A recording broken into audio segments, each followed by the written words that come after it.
아멘. 할렐루야. 한 주간 잘 지내셨습니까? 네. 한 주, 일주일 살아내시냐고 고생 많으셨습니다. 우리 옆 사람 위로합시다. 애 많이 쓰셨습니다. 네. 애쓰셨습니다. 오늘 예배를 통해서 하나님께서 다 회복시키시고 또 세워주시고 다시 한번 힘주실 것을 여러분 믿고 그 주인공이 되시길 바랍니다. 여러분 피카소가요, 한 번은 시골로 여행을 갔다고 합니다. 그래서 막 그냥 이렇게 무전여행식으로 막 돌아다녔대요. 굉장히 그 유명한 피카소가. 근데 어떤 집에, 이제 가정집에 친절한 대접을 받으면서 그 집에서 하루를 묵게 되었답니다. 근데 하루를 이제 묵다 보니까 그 집안에 아이들이 있는데 저는 단소미 같이 너무 이쁜 아이가, 여자아이가 막 뛰어다니는 거예요. 그 아이가 너무 이뻐가지고 피카소가 불렀대요. 그래서 그 아이에게 이렇게 얘기하겠다고 합니다. 너가 들고 다니는 그 손수건에다가 내가 이쁜 그림 하나 그려줄까? 라고 물어봤대요. 그랬더니 이 아이가요, 갑자기 소리를 딱 지르면서 엄마한테 달려가서 이렇게 일렀어요. 엄마, 저 아저씨 이상해. 내 손수건에다가 낙서를 하려고 그래. 저 아저씨 혼내줘. 이렇게 얘기한 거예요. 여러분, 이 꼬마는요, 무엇을 놓쳤습니까? 뭘 놓쳤어요? 로또를 놓친 거예요, 로또를. 그렇잖아요. 진짜 피카소가 누군지 알았다면, 여러분, 그렇게 했겠습니까? 피카소에게, 이게 아마 모든 종이를 갖다가 온 집안에다 그림을 그려달라고 아마 그렇게 얘기했을 겁니다. 피카소의 그림 한 복 받아 놓았으면 여러분 나중에 그 돈 얼마나 큰 돈이 되었겠습니까? 얼마나 성공하는 밑거름이 됐겠어요. 그런데 이 아이도요, 그리고 어머니도 이 피카소의 가치를 모르고 있었던 겁니다. 손수건을 망친다고, 자신의 손수건에 그냥 낙서만 한다고 생각을 했다는 거예요. 여러분, 때로는요, 우리가 안다는 것이 있잖아요. 우리가 각자 가지고 있는 지식들, 내가 알고 있다는 것이 얼마나 미련하고 어리석은지 모릅니다. 조금만 더 순종하였으면요, 더 큰 이익과 그리고 큰 축복을 받을 것인데, 우리의 이 지식이, 우리의 경험이, 우리의 고집 때문에 여러분 많은 것을 잃어버리게 하는 것이 우리의 인생사입니다. 여러분, 그 아이나 어머니가 피카소를 알아보았더라면 아마도 손수건은 물론 치마폭과 집 전체에다 그림을 그려달라고 부탁을 했을 겁니다. 여러분, 우리가 신앙생활을 하면서요, 이 믿음의 가치를 아는 것은요, 이 피카소의 명성과 와는 비교가 되지 않습니다. 우리가 하나님의 자녀가 된 것은 예수 그리스도께서 십자가에 못 박혀 나의 모든 죄를 사하시고 구원을 선물로 주신 것을 우리가 믿었기 때문이죠. 믿음으로 말미암아 구원을 받았고요. 또 하나님의 자녀가 된 것이 믿음으로 말미암은 것처럼 성도가 살아가는 모든 시간과 순간적인 삶들이 전부 다 믿음 안에서 살아가고 있다는 것을 우리는 기억해야 될 줄 믿습니다. 우리가 믿음으로 살 때에 성경은 뭐라고 얘기합니까? 아브라함과 함께 아브라함에게 주신 그 축복을 우리가 받아 누린다라고 갈라디아서 3장 9절은 이야기하고 있습니다. 또한 요한일서 5장 4절에는요, 무릇 하나님께로부터 난 자마다 세상을 이기느니라, 세상을 이기는 승리는 이것이니 바로 우리의 믿음이니라 라고 말하고 있습니다. 즉 무슨 말입니까? 예수 믿는 사람은 믿음으로 세상을 이기는 삶을 사는 것이 마땅하다는 것을 이야기해주고 있습니다. 여러분, 하나님의 자녀가 된 우리에게는요, 모두 다 믿음이 있고 우리는 믿음으로 살기를 원합니다. 믿음으로 살 때 여러분, 우리가 세상을 이길 수 있고 말씀대로 또 기적을 경험할 수 있고 복을 누리며 산다는 것을 우리가 알면서도 믿음으로 살지 못하는 이유는요, 무엇일까요? 우리들의 환경이, 내가 처한 상황이 나를 믿음으로 살기에 쉽지 않게 하기 때문에 그렇습니다. 하나님의 말씀과 언약이 우리가 살아가는 이 세상의 가치와 충돌하고 있어서 혼란을 주고 우리로 하여금 망설이게 한다는 겁니다. 마치 오늘 본문에 등장하는 예수님의 제자들처럼 말입니다. 오늘 말씀은요, 예수님께서 제자들에게 4절 말씀 보시면요, 하루에 7번이라도 내게 죄를 짓고 7번 내게 돌아와 내가 회개하노라 하거든 너는 용서하라 라고 하셨어요. 여러분, 이게 무슨 말이에요? 하루에, 일주일 한 달도 아니고 하루에 한 사람이 나한테 7번 죄를 짓고 7번 용서를 구해도 저기 마신다 보네. 네, 7번 용서를 구해도 여러분, 그 사람을 어떻게 하나요? 용서하라는 겁니다. 여러분, 할 수 있어요? 어떤 사람이 나한테 하루에 7번씩 죄를 지어놓고 7번 용서를 구하면 여러분 용서할 수 있습니까? 아마 나를 약올린다고 생각할 겁니다. 아마 더 화가 날 수 있을 거예요. 근데 예수님께서 이렇게 말씀하셨어요. 그러자 우리처럼 이 소리를 들은 이 제자들도요, 이 예수님의 말씀 가운데 놀란 거예요. 어떻게 그렇게 할 수 있지? 어떻게 사람이 그렇게 살 수 있나는 그 말씀에 놀란 겁니다. 그래서 하는 말이 뭐야? 우리에게 믿음을 더하소서라고 부탁을 합니다. 이 부탁을 했을 때 예수님께서 들려주신 이야기가 바로 오늘 본문의 이야기입니다. 여러분, 오늘 이 말씀을 듣는 가운데 여러분의 믿음이 크게 성장하고 고정되는 여러분 그 은혜가 충만하시길 예수의 이름으로 간절히 축복합니다. 그렇다면 여러분, 우리의 믿음이 더해지기 위해서 우리는 어떻게 해야 되겠습니까? 먼저 첫 번째 7절과 8절 한번 같이 읽겠습니다. 시작.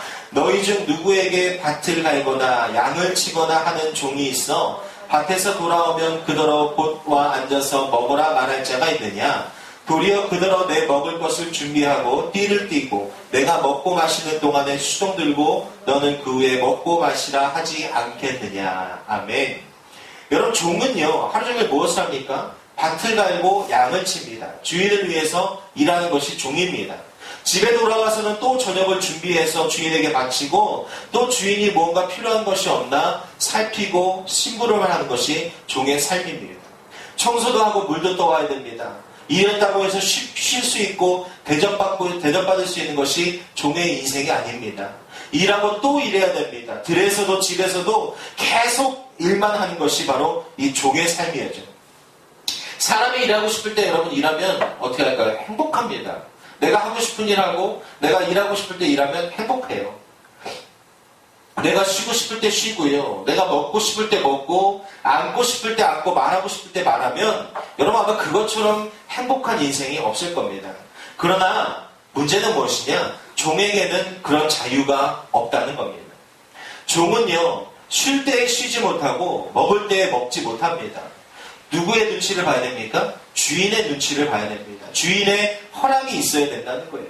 주인이 쉬라고 먹으라고만 해야지 종은 쉬고 먹을 수 있는 자격이 주어집니다. 모든 것이 주인에게 달려있다는 겁니다. 개인적인 자유나 선택이 전혀 없다는 것을 우리는 종은 알고 있을 겁니다. 여러분, 주인의 지시에 따라서 일하고 충성하는 것, 그것이 바로 종의 자리이죠. 우주선을 처음 타고요, 처음 달에 다녀온 이 미국의 어윈 대령이라는 사람이 있습니다. 이 사람은요, 고공비행의 세계 기록을 가지고 있는 사람이에요. 그는 달에 가기 위해서 무려 3년이나, 달이라는 곳을 한번 갔다 오기 위해서 3년이라는 시간을 자신을 희생하며 준비를 했다고 해요. 집에도 가지 못하고요, 그 합숙하는 곳에서 주는 음식과 정확한 시간에 운동하는 것과 이런 규칙적인 생활을 인해서 달에 갈 수 있는 그런 준비를 했다고 해요. 여러분, 담배를 피는 사람은 비행기를 타고 높이 올라가면요, 현기증이 나서 쓰러진다고 합니다. 그리고 술을 마셔도 고공에 높이 올라가면 체력이 딸려서 견딜 수가 없다고 그래요.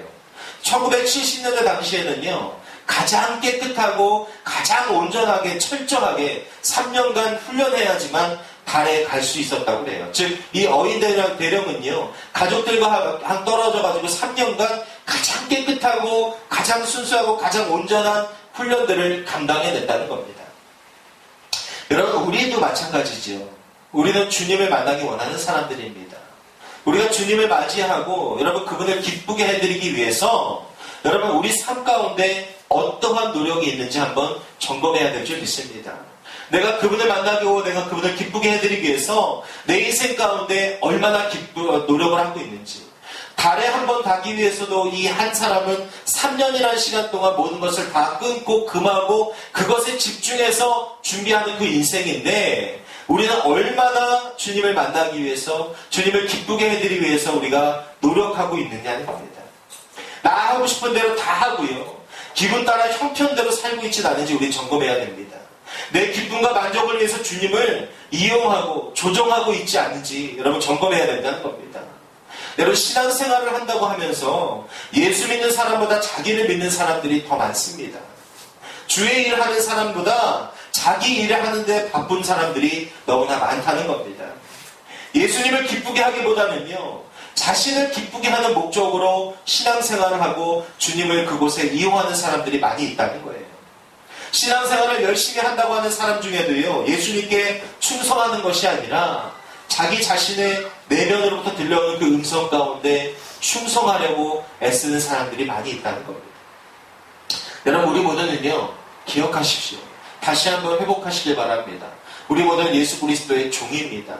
그분을 위해서 여러분 충성하고 살아야 되는 종의 삶을 살아야 된다는 겁니다. 그런데 우리는요, 너무 말이 많습니다. 이유와 조건도 너무나 많습니다. 모든 것을 다 우리 주 예수 그리스도께 맞추는 것이 아니라 자신에게 맞추려고 하고 있다는 겁니다. 여러분, 운동선수들 아시죠? 운동선수들이 가장 두려워하는 사람이 누군지 아십니까? 가장 중요시 여기는 사람이 누굴까요? 바로 자신을 훈련시켜주는 코치입니다. 그렇죠? 이 코치의 말을 잘 들어야 내 운동선수의 이 삶이 성공할 수 있고 내가 운동선수로서의 최고의 기량을 낼 수 있게 되기 때문에 그렇습니다. 여러분, 하다못해요. 여러분 헬스장 가보셨죠? 헬스장만 가보셔도요, 누구 말을 가장 잘 듣습니까? 트레이너 말을 잘 듣잖아요. 왜 트레이너 말을 잘 듣습니까? 그 사람이 나에게 운동하는 법을 알려주기 때문에, 내가 건강하게 사는 법을 그 사람은 알려줄 수 있기 때문에 트레이너의 말을 잘 듣죠. 전도하다가 동네에서 어떤 여자분을 만났는데 죽다 살아났대요. 중환자실에서. 자기는 죽은 인생이었는데 살아났다는 거예요. 근데 예수 믿는 사람이래요. 그래서 요즘은 어떻게 예배 잘 드리십니까? 예배 안 드린대요. 왜? 살아났으니까. 살았으니까. 예배 안 드린대요. 근데 그 대신 그분이 뭘 하고 있는지 아십니까? 그래서 그럼 요즘은 건강관리 어떻게 하십니까? 그랬더니 한 달에 200만 원짜리 트레이너를 고용해서 운동을 하고 있대요. 한 달에 200만 원짜리. 그러니까 그분은요, 마음속에 얘기해보니까 하나님이 나를 중환자실에 살려주셨구나 하는 마음은 있어요. 그것을 인정하더라고요. 그런데 지금 막상 나와서 내가 살게 됐으니까, 내가 다시 회복되니까 지금 뭐 하고 있는 거예요? 하나님을 다시 찾고 그분의 은혜 앞에 감사하는 것이 아니라 세상의 방법, 한 달에 200만 원이라는 돈을 들여서 자신의 건강을 유지하기 위해서 트레이너를 고용해서 살아가고 있다는 겁니다. 여러분, 좀 모순 아닙니까? 사람의 말에도 나의 이익을 위해서 충성하면서, 사람의 말에도 내가 건강하기 위해서 많은 것을 투자하고 충성하면서 나의 생명을 살리셨고 나를 구원하셨다고 고백하는 그 주님의 말씀 가운데 우리가 충성하지 않는 사람. 여러분, 우리가 충성할 때 하나님을 기쁘게 하실 수 있습니다. 우리가 충성할 때 우리의 믿음이 성장할 수 있다는 거예요. 여러분, 그냥 교회 오래 다닌다고 해서 믿음 절대 성장하지 않습니다. 게으르고 나태한 사람들은요, 믿음이 절대로 성장할 수가 없습니다. 적당히 타협하면서 나를 위해서 사는 사람은요, 절대로 그 믿음이 성장할 수 없다는 것을 여러분 꼭 기억하시길 바랍니다. 믿음이 자라나기 위해서는요, 내가 주의 은혜로 사는 종이라는 것을 내가 확실히 인정하고요, 우리 주인이신 예수님 앞에 충성하는 삶을 살아야 될 줄 믿습니다. 여러분, 믿음이, 구원이 그렇게 쉬웠다면 이 성경에 나와 있는 이렇게 많은 고생하는 성경의 인물들, 이 사람들은 도대체 왜 그렇게 했겠습니까? 예배만 드렸으면 됐겠죠. 왜 사도 바울은 그렇게 자신의 목숨까지도 잃어가면서 많은 고초를 당하고 수치를 당하고 조롱을 당하면서 예수 이름을 전하고 지키려고 그렇게 노력을 했겠냐는 겁니다. 사랑하는 여러분, 우리 안에는요, 반드시 하나님이 우리의 주인 되심을 인정하고 고백하는 여러분 그 충성됨이 꼭 필요하다는 것을 여러분 꼭 기억하시길 예수 이름으로 간절히 축복합니다. 두 번째, 우리의 믿음이 더해지기 위해서는요, 대가를 포기할 줄 알아야 됩니다. 자, 9절 말씀 한번 같이 읽겠습니다. 시작. 명한 대로 하였다고 종에게 감사하겠느냐. 아멘. 참 짧은 말이지만 임팩트가 강한 말이죠. 명한 대로 한다고 종한테 주인이 감사하겠니요. 여러분, 아무리 종이 충성한다고 해서요, 주인이 종에게 감사의 인사 혹은 선물이나 호의를 베풀지 않는다는 것을 말하고 있습니다. 종은요, 종의 시중은 마땅한 의무이고 봉사이지 의무를 초월한 그 이상의 것은 결코 될 수 없기 때문에 종은 주인에게 무엇을 요구할 수 없습니까? 사례나 보답을 요구할 수가 없는 것이 종의 자리입니다. 이처럼 여러분, 모든 성도들이요, 평생 분골쇄신하는 봉사를 하였어도 그것으로 하나님께 뭔가를 요구할 수는 없는 존재라는 겁니다. 하나님께 받은 은혜에 비하면 여러분 우리가 하나님 앞에 드리는 것들 아무것도 아니기 때문에 그래요.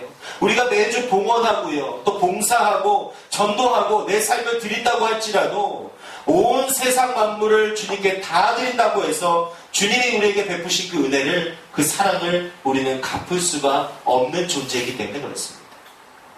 우리에게 생명을 주시고 또 영원한 천국을 허락하신 여러분 그 은혜를 우리는 갚을 수 없는 존재이기 때문에 목회를 하면서 여러분 믿음이 참 좋은 분들을 많이 배웠습니다. 또 6년 6개월 부교육자 하면서 또 많은 곳에 다른 곳에 투입돼서 또 사역을 해보면서 정말 믿음 좋다. 정말 사역자인 내가 봐도 고개가 숙여지는 그런 분들을 많이 봤어요.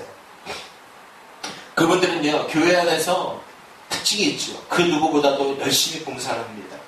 열심히 전도하고 온갖 애경사에 다니면서 성도들을 세우는 데에 앞장서고 열심히 일을 합니다. 그런데 문제가 무엇입니까? 그 중에 일부분의 분들은요 마지막에 가서 넘어집니다. 마지막에. 그 넘어지는 이유가 뭐냐? 자기를 알아주지 않는다는 거예요. 자기를 알아주는 것, 자기를 인정해주는 것, 그것을 넘어서야 되는데 그 선을 넘지 못하고 그 사단의 유혹을 넘지 못하고 마지막에 가서 쓰러지고 낙심하게 된다는 거예요. 여러분 그것을 더 넘어야지만 더 크고 더 귀하게 쓰임받을 수 있는데 인정받고 칭찬받기 원하는 그 순간부터요 어떻게 됩니까? 우리의 믿음이 떨어집니다. 그리고 삐뚤어지게 됩니다. 우리의 믿음이 깨지게 되고 우리의 믿음이 너무나 추하게 됩니다. 여러분 어쨌든 알아달라는 것, 자기를 인정해달라는 것, 그리고 높아지고자 하는 마음을 우리 인생 가운데, 우리의 영 가운데 뚝 떼어버리지 않으면 여러분 우리의 믿음은 결코 성장할 수가 없습니다. 자기도 다른 사람도 시험에 들게 되고요. 나도 힘들고 다른 사람들도 힘들고 공동체까지 힘들게 하게 된다는 겁니다. 여러분 내가 봉사하는 거요, 내가 헌금 많이 하는 거, 내가 하나님 앞에 헌신하는 것들, 여러분 이거 사람이 알면 뭐합니까? 교인이 알면 뭐하고 목회자가 알면 뭐합니까? 여러분 예수님만 아시면 될 줄 믿으시기 바랍니다. 내가 하나님 앞에 어떻게 살아가고 있는지, 내가 하나님 앞에 무엇을 드리고 희생하고 있는지, 내가 어떻게 종의 자리에서 충성하며 살아가고 있는지, 여러분 이것은요 우리 주님만이 아시면 됩니다. 우리 주님만이 인정하시고 우리 주님만이 우리를 칭찬하시면 된다는 거예요. 인간이 아무리 인정하고 인간이 아무리 칭찬해도 여러분 다 부질없는 것이고 소용없는 것들입니다. 예수님의 인정받고 칭찬하는 것이 여러분 진짜임을 마음 가운데 깊이 새기시길 바랍니다. 은혜를 베푸시되 여러분 대가를 포기하십시오. 이웃을 사랑하시되 여러분 대가를 포기하는 사랑을 해보시기 바랍니다. 부모에게 효도하시되 부모로부터의 받을 대가를 포기하시기 바래요. 자식을 위해서 희생하되 여러분 이 자식을 통해서 내가 누릴 것들을 여러분 그 대가를 포기하시기 바랍니다. 어려운 사람들 도와주고 구제하십시오. 그 대신 여러분 그 대가를 포기해 보시기 바랍니다. 교회에 충성하고 또 목회자에게 잘하되 여러분 대가를 한번 포기해 보시기 바랍니다. 본전 생각 좀 버리시기 바라요. 이게 지금 문제가 뭐냐면요, 신앙생활 하면서도 세상의 경제적 논리를 갖다 붙입니다. 신앙생활 하면서도 이 신앙생활을 사업이나 장사적으로 생각을 하고 있는 거예요. 그러다 보니까 목회자들도 대가를 바라고요, 성도들도 대가를 바라고, 목회자들도 성도들도 자기가 원하는 만큼의 대접이 없으면 돌아서고 죄짓고 하나님을 등져버리는 여러분 이런 죄를 범하고 있다는 겁니다. 여러분 하나님께 드릴 때도 모두가 다 하나님의 것이라는 것을 인정할 수 있는 인생 되시길 바랍니다. 내 권리를 포기할 때, 그리고 내 권리를 하나님 앞에서 내려놓을 때 여러분 우리의 믿음은 그때서야 비로소 성장할 수 있고 커질 수 있게 된다는 겁니다. 여러분 교회가 은혜스럽게 성장하려면요 권리와 대가를 포기하는 사람들이 많아야 됩니다. 반면 자신의 권리와 보상을 주장하는 사람들이 있으면 교회는요 힘들고 어려워집니다. 초대교회에서 가장 큰 위기가 닥쳐왔던 첫 번째 사건이 무엇이었습니까? 유대인들과 그 다음에 헬라인 유대파들이 모여서 같이 예배하는 그곳 가운데 구제가 이루어지고 돕는 속들들이 이루어지는데 왜 헬라파 유대인들은 히브리파 유대인들보다 더 덜 구제를 받냐? 왜 자꾸 빠지는 것 같냐? 여러분 이런 대가성, 그리고 챙기는 거, 왜 나는 안 해줘? 이런 소리들이 나오면서 초대교회가 위기에 빠지게 되지 않겠습니까? 여러분 자신의 권리와 보상을 주장하는 사람들, 교회 안에서 이런 소리들이 넘쳐나게 되면 교회가 정말 어려워집니다. 이 사람의 소리로 인하여서 하나님의 음성이 들리지 않게 되기 때문에 그렇습니다. 사람의 자리가 커지면요, 누구의 자리가 없습니까? 하나님의 자리가 없어집니다. 하나님의 음성이 들리지도 않고요, 하나님을 볼 수 없는 교회는 작아지게 되고 후퇴하게 되고 끝내는 사라질 수밖에 없게 된다는 겁니다. 여러분, 우리의 책임과 의무는요, 잘 감당하시길 바랍니다. 그리고 권리와 대가를 여러분 우리가 포기할 때 믿음은 커지고 교회는 주 안에서 은혜롭게 성장할 수 있게 됨을 여러분 믿으시기 바라요. 여러분, 교회의 성장 가운데 기여한 사람, 교회가 성장하고 교회가 하나님 안에서 부흥할 수 있는 길 가운데 여러분 헌신한 그 인생, 내가 대가 바라지 않아도요, 주님이 그냥 두시지 않습니다.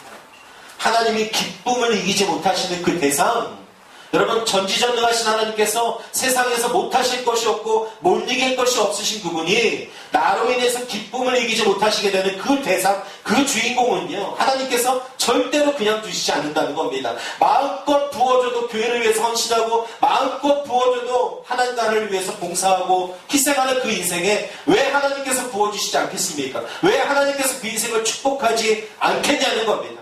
여러분, 성경의 법칙대로 우리가 그 축복의 길들을 걸어갈 때에 맨날 말로만 듣던, 우리가 알지도 못하고 생각하지도 못하고 상상하지도 못했던 그 크고 놀라운 일들을 하나님께서 저와 여러분의 삶 가운데 반드시 이루실 것을 여러분 믿으시기 바랍니다. 여러분, 믿음이 커지고 우리가 교회가 성장하는 길, 우리 삶 가운데 은혜가 충만하여 내 안에 대가 없이 그리스도의 사랑을 바라보고 걸어가는 그 길임을 여러분 꼭 기억하시길 예수 이름으로 간절히 축복합니다. 마지막으로 세 번째는요, 끝까지 겸손해야 됩니다. 10절 말씀 같이 읽겠습니다. 시작. 이와 같이 너희도 명령받은 것을 다 행한 후에 이르기를 우리는 무익한 종이라 우리가 하여야 할 일을 할 것뿐이라 할지니라. 아멘. 세상에는요, 참 어려운 사람들이 있습니다. 뭡니까? 할 일을 제대로 안 하고도 대가를 요구하는 사람들이 우리 주변에 쉽게 볼 수 있습니다. 우리 주위에 어렵지 않게 찾아볼 수 있고 여러분 직장에서도 아마 이런 분들 많이 볼 겁니다. 저는 여러분 어디서 많이 발견하냐면은 텔레비전을 보다가 많이 발견합니다. 저기 여의도 쪽으로 카메라가 딱 비춰지면 거기서 이런 분들이 좀 많이 발견되는 것 같아요. 여러분, 이런 사람들이 있는 곳은요, 시끄럽고요, 싸움이 나고요, 망할 수밖에 없게 됩니다. 반면에 여러분 이런 분들이 있죠. 할 일을 다 해놓고 거기에 상응하는 대가를 요구하는 사람들도 있습니다. 사실 이 정도의 사람도 여러분 흔치가 않아요. 내가 할 일을 다 해놓고 상응하는 대가를 요구하는 사람. 요즘 세상엔 이 정도의 사람도 사실 보기가 흔치가 않습니다. 이런 사람만 있다면요, 기업도 국가도 아마 잘 될 겁니다. 금융위기도 부정부패도 이 땅 가운데서 사라질 수 있을 거예요. 양심적이고 책임감 있는 여러분 그런 사회가 될 것입니다. 여러분, 우리 유명한 성경 말씀 중에 진리가 너희를 자유케 하리라 라는 말씀이 있잖아요. 그 말씀을 언뜻 들으면 하나님, 예수 믿으면 우리 삶 가운데 억압되고 힘들고 눌려있는 모든 것들이 다 자유케 되고 정말 기쁨을 누릴 것이다, 이렇게 들려오지 않습니까? 그런데 여러분, 여기서 이 말하는 것은요, 이 진리가 너희를 자유케 하리라의 포인트는 뭐냐면요, 진리가 무엇입니까? 하나님이죠. 말씀이죠. 하나님을 가리키고 있죠. 이 우리 인생 가운데 하나님을 만나게 되면 우리가 자유를 누리게 될 것인데, 이 안에는 조건이 있습니다. 무엇이냐면요, 그 진리를 따를 줄 아는 사람이에요. 그 진리를 추구하는 사람입니다. 그 진리를 지키는 인생을 바로 자유함을 누린다고 얘기합니다. 즉, 성경에서 말하는 자유는 무엇입니까? 내가 할 수 있는 것들, 나를 옥죄고 있는 이 인생의 무거운 짐들, 통장에, 은행에 빚더미처럼 쌓여있는 빚들, 내 직장에서 나를 힘들게 하는 것들, 일하면서 고생하며 아이 키우며 힘든 이 인생들, 여기서부터 자유하게 되고 해방하게 되라, 이게 아닙니다. 성경에서 말하는 것은 무엇이냐면요, 성경에서 말하는 자유라는 것은 너의 의무를 감당하라는 거예요. 네가 당연히 해야 될 일들을 하고 네가 지켜야 될 것들을 지키라는 겁니다. 그것이 무엇입니까? 진리라는 거예요. 그것이 하나님의 말씀이라는 겁니다. 우리가 하나님의 말씀 안에 거하면, 우리가 하나님의 말씀을 지키면, 우리가 그 하나님의 말씀을 붙잡고 살아가면, 그 뜻대로 우리가 살아가면 우리 안에 그 진리가 자유를 허락해 하신다는 말씀이에요. 여러분 이 말씀 기억해야 됩니다. 그리스도인들은요, 지금 많은 그리스도인들이 특히 기복신앙으로 빠져있을 때에 이런 말씀들을 갖다가 자기 마음대로 해석을 해요. 예수 믿으면 나는 자유케 될 거고, 부자가 될 거고, 자식도 잘 될 거고, 내 자녀가 대학도 갈 거고, 내 인생의 노후가 행복할 거야. 아닙니다. 무엇입니까? 진리를 우리가 지키고 추구할 때예요. 진리를 우리 인생에 소중히 여기고 그 진리를 중심으로 하나님의 말씀 중심으로 우리가 살아갈 때 이 억압되고 묶여있고 속박될 수밖에 없는 이 세상 가운데 우리가 진정한 자유를 누리며 나아갈 수 있다는 것을 믿으시기 바랍니다. 그런데 여러분 이 본문에 오늘 보니까 세상 가운데는 이렇게 있어요. 내가 할 일을 하지도 않고 대가를 취하는 사람, 반면에 내가 일을 해놓고 대가를 원하는 사람, 이런 사람들이 있어요. 그런데 오늘 본문에 나오는 종은요, 어떤 스타일이냐? 보기 힘든 케이스입니다. 모든 책임을 잘 감당하고도 자신은 뭐라고 얘기합니까? 무익한 종이라고 얘기합니다. 해야 할 일을 했을 뿐입니다 라고 얘기한다는 거예요. 여러분 참으로 감동적이고 겸손한 고백을 하고 있어요. 여러분 충성하되 더 충성하지 못한 것을 송구스럽게 생각하는 책임 이상의 겸손한 사람입니다. 이런 사람 몇 명만 있으면요, 직장이 달라지게 됩니다. 회사가 달라지게 되고요, 그 부서의 분위기가 바뀌게 됩니다. 공동체가 달라집니다. 교회에 이런 사람 몇 명만 있으면 교회는요, 금방 성장하고 금방 부흥하고 이 지역 가운데, 세상 가운데 큰 영향력을 끼칠 수 있는 교회로 발전할 수 있습니다. 행복해지고 웃음이 넘치게 되고 그런 부흥을 경험할 수 있다는 겁니다. 여러분 우리 주위에 이런 사람이 없다는 것을 여러분 한탄하지 마세요. 왜 내 주위에 이런 사람이 없지? 여러분 이런 생각하지 마시고 내 자신으로부터 우리 자신이 이렇게 겸손한 사람이 되도록, 내가 하나님 앞에 마음껏 충성하고 희생하였음에도 하나님 아닙니다. 하나님 그 사랑에 비하면 내가 당연히 해야 될 일입니다. 내가 더 해야 됩니다. 내가 마땅히 해야 됩니다. 내가 어찌 하나님의 은혜를, 그 사랑을 갚을 수 있겠습니까? 라고 여러분 고백하는 그 주인공의 삶이 여러분이 되시길 예수 이름으로 간절히 축복합니다. 남이야 어찌됐든 나만은 하나님 앞에서 겸손한 사람이 되리라는 여러분 거룩한 결단이 있기를 바랍니다.